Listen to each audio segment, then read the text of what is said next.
Avez-vous déjà vu Loup? Cela fait bientôt 11 ans, et plus précisément depuis le 24 août 2014 que ce film est sorti. Il a été réalisé par Julien Neel et selon moi a reçu trop peu d'attention. L'atmosphère de ce film réussit à délivrer un univers accessible à tous. Et pour autant, il reste fidèle aux autres œuvres. C'est une rupture non violente en accord avec le passé de cet univers. Le thème de l'infime et du grand a marqué mon visionnage.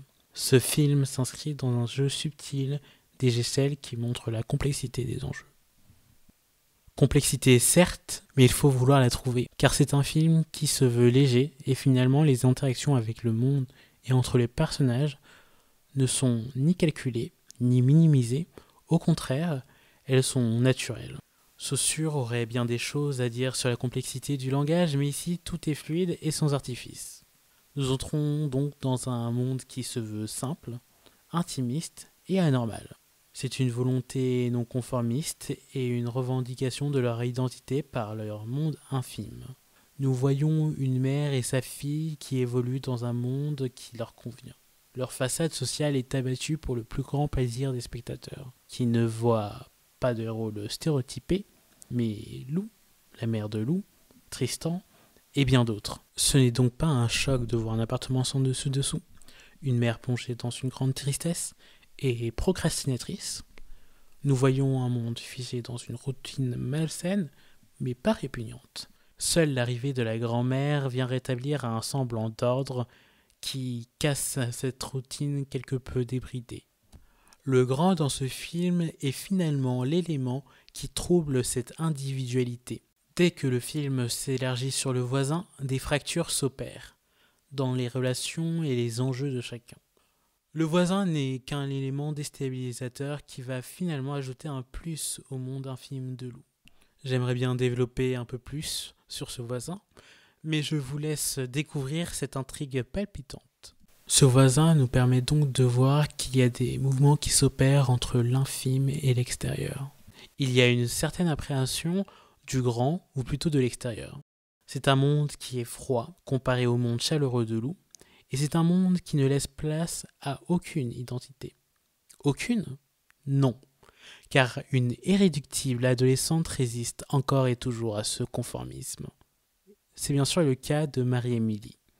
Ce personnage m'intrigue, comme elle brise mon analyse d'un monde extérieur et d'un monde infime, car c'est une adolescente qui se conforte dans ses complots et ses mensonges à l'intérieur comme à l'extérieur. Elle est rarement sincère et reste dans un rôle superficiel destiné à briser le quotidien bourgeois de ses parents. Elle se rebelle contre la société, ses parents et possiblement le gouvernement. Elle s'impose dans un monde aux couleurs ternes en se différenciant par un rouge pétant. Ce rouge indique donc une révolte, mais aussi une rage.